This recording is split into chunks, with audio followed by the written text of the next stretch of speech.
Patricia Estupiñán. Qué gusto enorme. ¿Cómo le va? Buen día.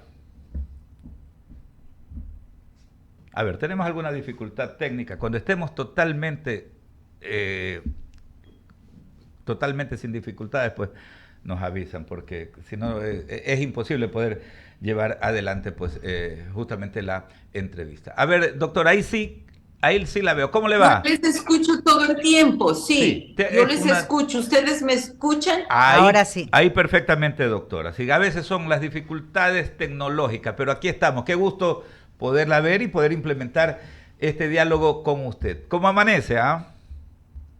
Muy bien, pues con tantas novedades en nuestro país que siempre nos tiene sorpresas.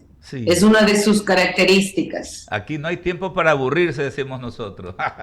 Oiga, Así es. doctora, pero a ver, pero lo que sí nos preocupa es el hecho, ¿no? De que es como que la clase dirigente del país no termina de aprender, ¿no? O sea, con los mismos problemas de siempre nos vemos abocados a un nuevo proceso electoral. Pero si desde las organizaciones políticas, si desde la clase dirigente no asimilamos las cosas, entonces va a haber otro proceso electoral que va a derivar en lo de siempre y no vamos a ir encaminándonos a lo que deberíamos de aspirar todos los ecuatorianos responsables. Yo creo que no solo es culpa de la clase dirigente, yo creo que también es culpa de todos los ecuatorianos que a pesar de las evidencias seguimos votando por los mismos. Entonces, no pretendamos cambiar las cosas si seguimos haciendo las mismas cosas de la misma manera. Me sorprendió sinceramente y vi un rayo de esperanza que en la consulta, en lugar de castigarle al presidente Noboa por la de apagones, hayamos visto que se votaron por las cosas que se creyó que eran urgentes, como es dotarle a él de los elementos jurídicos para que pueda, en definitiva, comenzar a amainar esta ola de violencia que vive el país. Eso es un avance, porque esas mismas preguntas se las hizo el expresidente Lazo y él en cambio tuvo 11 veces no. Entonces, de alguna manera la gente como que evolucionó hacia ver que no hay que votar necesariamente porque me gusta o no me gusta un presidente, sino que hay que votar por las cosas que necesita el país. Claro, claro, definitivamente. Oiga, pero, a ver, pero es que siempre vamos a llegar a aquello, ¿no? En definitiva es el ciudadano, el elector, el que tiene la decisión, ¿no? De escoger sus candidatos, de escoger las propuestas. Pero también siempre hay que llegar a una conclusión de que la clase dirigente tiene una altísima responsabilidad. Por eso está arriba de una organización, sea a nivel gremial o a nivel política. Por eso uno de alguna forma se destaca del resto y el líder es para guiar. Entonces lo que vemos, y nunca vamos a terminar de ponernos de acuerdo, a ver, de quién es la principal responsabilidad, ¿no? O qué debemos de hacer más bien como para generar el cambio. Bueno, es obvio que en este caos que vivimos la culpa no solo es de los ciudadanos, sino principalmente de las élites. El problema del Ecuador son las élites. Y no hablemos solo de las élites políticas, porque no son solo las élites políticas. Esa concepción de que llego al poder para eternizarme está en todas las élites. Hay dirigentes empresariales y hay dirigentes sindicales que llevan eternizados en el poder. No es posible que en un país como el nuestro, que tiene tanta falta de empleo, se haya votado en contra de la posibilidad, que no es una panacea, de trabajar por horas. ¿Por qué? Porque la gente que dirige a la clase sindical lleva anquilosado, no sé, yo desde que soy periodista recuerdo al señor Tatalmoes, por ejemplo, no ha habido renovaciones. Entonces, ¿qué queremos? El mundo ha cambiado, aún en los países comunistas más recalcitrantes como es la China, como es Vietnam, se han dado los cambios y se ha mejorado la condición de vida de los países. No así en los latinoamericanos, que esta ya parece ser una característica de nuestros dirigentes, donde Cuba sigue anquilosada. Entonces, y nuestros dirigentes sindicales son muy inclinados a las tesis cubanas y ahí está el resultado. Y los países no progresan si no generan riquezas, y es un hecho que el socialismo nunca genera riqueza, porque lo único que pretende es hacer del Estado una vaca lechera. Y las vacas lecheras, si no son bien alimentadas por sus ciudadanos, terminan por no tener leche que repartir.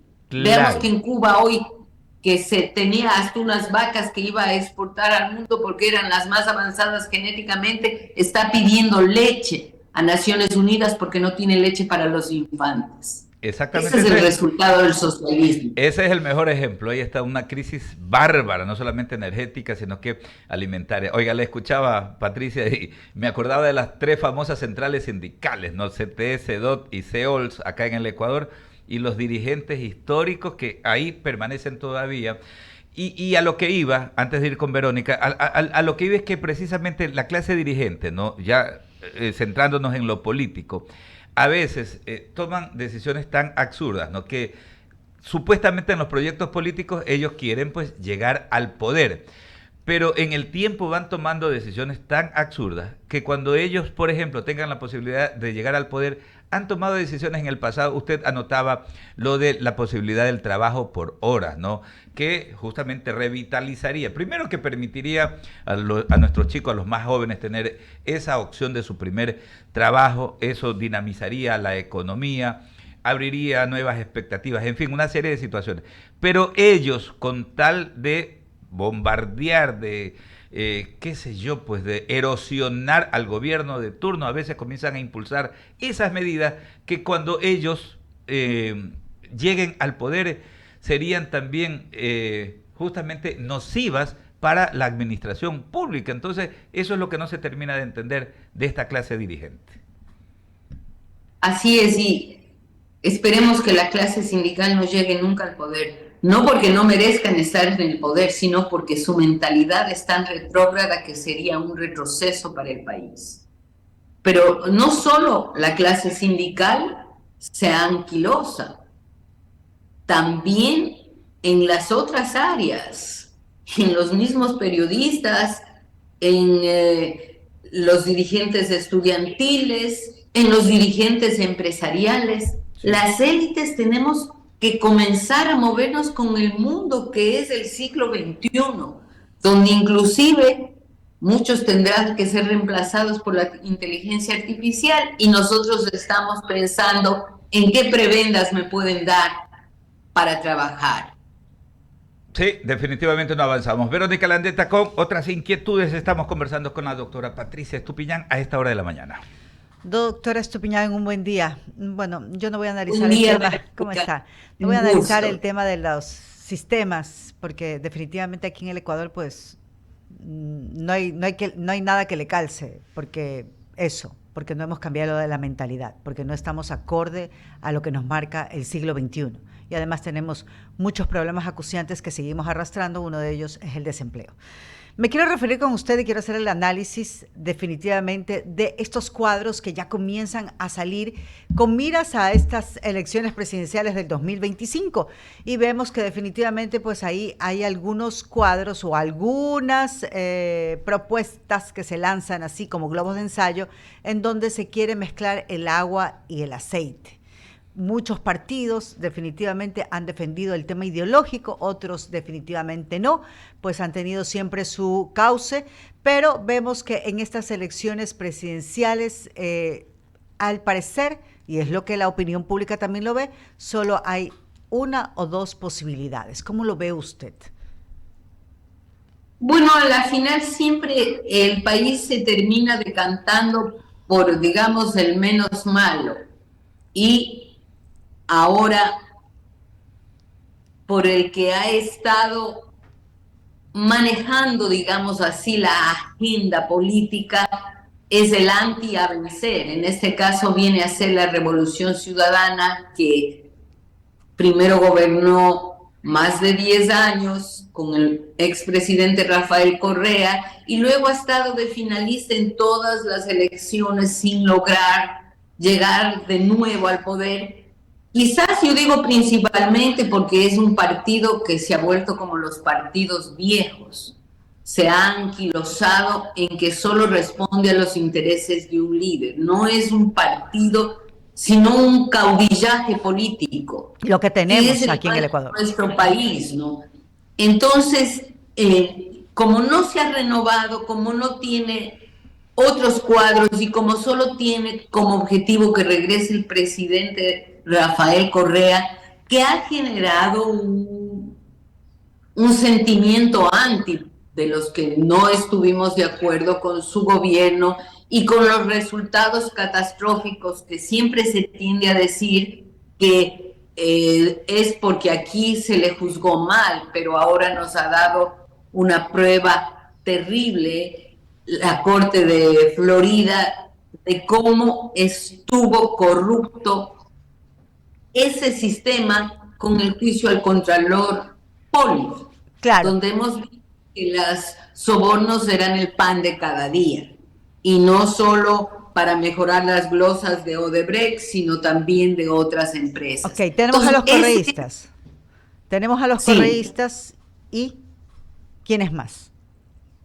De ley vamos a tener al presidente Noboa, que está actuando en muchas cosas como un candidato, y eso le puede salir en bien y en mal. Si mejora los índices de seguridad, que es muy difícil porque estamos luchando contra un monstruo, que es el crimen organizado, podría tener posibilidades de una reelección. Y yo digo, van a haber 7 u 8 candidatos, porque ese es del deporte nacional, y terminaremos por votar entre correísmo y anticorreísmo. Esa es la realidad. Claro. Por ejemplo, ¿usted cómo ve a los partidos, como el Partido Social Cristiano, que ya emitió un comunicado diciendo que va a ir con sus candidatos o con sus figuras propias, pero realmente pues también le ha pasado factura el tiempo, los años, la no renovación y pues no tiene muchos cuadros? ¿Cómo ve? ¿Usted cree que, por ejemplo, podría lograrse lo que se logró en las elecciones pasadas, que, por ejemplo, nunca prevenimos que iba a ser un Daniel Noboa, obviamente quedar finalista, sino siempre se veía cuadros muy cercanos a lo que se está moviendo de acuerdo a los sondeos que se realizan y a los tracking también que se realizan con semanas de antelación? Claro, hay que ver quién conecta con ese voto joven, que es la mayoría de electores de nuestro país, con ese voto de gente que quiere un mejor país donde pueda trabajar, donde pueda surgir. Y eso es lo que hizo Daniel Noboa. Él conectó con esos votantes más jóvenes, con un lenguaje más fresco. Y quienes no tengan esa capacidad tampoco van a conectar, porque de alguna manera los que eligieron a Rafael Correa, los que eligieron a Guillermo Lasso, son una generación en la que me incluyo, que estamos ya de salida, y los que van a elegir son los que tienen que ver el país del futuro. Y entonces, quien conecte con esos electores es quien va a ganar. Entonces, yo digo, esos electores tienen otro conjunto de prioridades, no son tan ideológicos. Ellos quieren trabajo, quieren buena educación, tienen causas que les aglutinan, como el ambientalismo, el animalismo. Son otras visiones con las que los políticos de antaño no conectan. ¿Tiene el Partido Social Cristiano un político que conecte? Lo tuvo, pero con un outsider que fue Jean Topic, y que ahora coge el camino y dice: no voy con ustedes, no voy a la política, no es para mí. Entonces hay un hueco. ¿Van a encontrar un Jean Topic o alguien similar? De eso dependerá que siga vigente, porque es un partido que también necesita renovarse. Claro. Y los otros partidos son minoritarios. Y entonces terminaríamos eligiendo en alguien que sea, entre alguien que es anticorreísta y el correísmo. Esa es la predicción más lógica de lo que se ve al momento. Puede que por ahí salga lo Claro. que los norteamericanos dicen un caballo oscuro, un caballo negro que de la sorpresa, como fue Daniel Noboa. Pero Daniel Noboa tiene una gran ventaja si es que sabe aprovecharle. El Ejecutivo tiene siempre muchos recursos para llegar a territorio, para hacer obra, que son difíciles de competir, pero también tiene el riesgo de que le faltan pocos meses, pero si no resuelve algunos problemas graves como la economía y la seguridad, pueda que el descontento le dé la espalda y opte por otra candidatura. Pero de momento me parece que esas son las dos fuentes más Claro. importantes. Claro, y se marca bien su análisis, porque conversando con la gente en las calles, usted ya sabe, somos periodistas, y conversamos con todo aquel que nos cruzamos, que compartimos en las calles, y bueno, y dice la gente, sí, entonces el Ecuador estaría destinado a votar para experimentar, a ver quién le da esa respuesta, quién definitivamente le da esas soluciones. Hoy por hoy, pues hay 6 millones de desempleados. Hay muchos jóvenes que conectan con Noboa, pero que ni siquiera pueden hacer pasantías, que conectan con candidatos jóvenes, pero también, como usted dice, necesitan respuestas. Y ahora la inmediatez de los medios digitales es la que nos enmarca en eso, ¿no? La respuesta rápida, porque si no me la da, pues me voy con el mejor proponente. Y así es la suerte del Ecuador, definitivamente con miras a estas elecciones presidenciales del 2025. Doctora. Así es, o sea, y aquí hay precisamente la trascendencia de las redes sociales es porque ese es el medio de comunicación de los votantes más jóvenes, que no leen libros, no leen, que todo lo reciben a través de los medios digitales. Y eso también cambia la manera de hacer campañas. Y los partidos antiguos todavía creen en las grandes concentraciones, creen en los discursos de tarima, creen en esas cosas que ya en el mundo actual no está. Y también hay que tener en esta nueva forma de hacer campaña toda una maquinaria para desmontar las verdades o las falsas verdades que se generan y que pueden ser determinantes, porque las redes sociales también tienen una cultura de cancelación de las personas. Una vez que Claro. sale una avalancha y aunque esta avalancha tenga algo de verdad o sea negativo, o entonces resulta difícil. Estamos ante un periodo bien complejo que además tiene el ingrediente de la violencia, ¿no? Que es muy Lamentable. difícil de deshacerse. Claro que sí.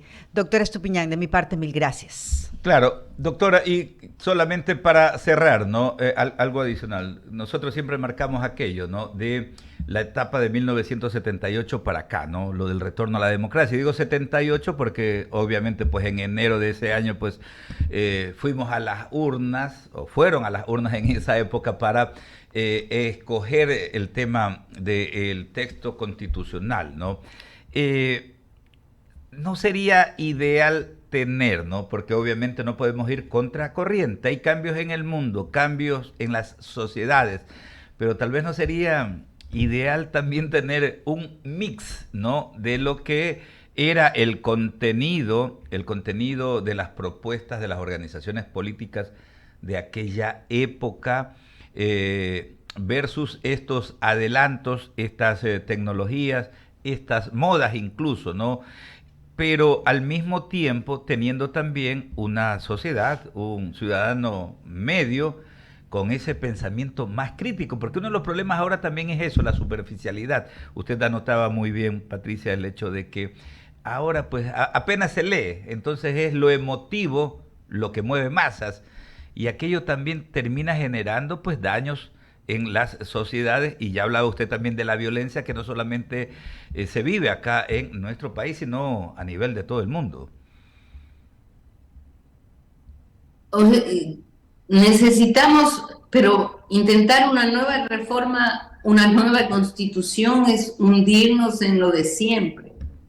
Y, y es difícil, pero sí deberían haber unas reformas importantes, como por ejemplo eliminar el Consejo de Participación Ciudadana, que es un lastre para el buen funcionamiento del Estado. Lo hemos visto, no importa de la manera en que se origine su nombramiento, son 7 personas a las cuales cualquiera las puede controlar. Basta con que se vire uno y tenemos los jueces ad hoc para que me juzguen y favorezcan en mis casos o me quieran destituir a la única persona de la ley que está ahí luchando como Juana de Arco, como es la doctora Salazar como fiscal. Entonces, necesitamos algunas reformas importantes a la Constitución, pero no necesitamos una nueva Constitución, porque ese es el problema del país, creer que en la Constitución y en las leyes que dictamos al último, a la última coma, ahí está la solución. En el país hay tantas leyes y sin embargo No avanzamos. no avanzamos. No Sí, avanzamos, esa es la realidad. lamentablemente. Necesitamos reformas, pero no un cambio total, Claro. porque ahí en el cambio total nadie avanza. Así es, necesitamos es cambiar nosotros, es la mentalidad, Así ¿no? es.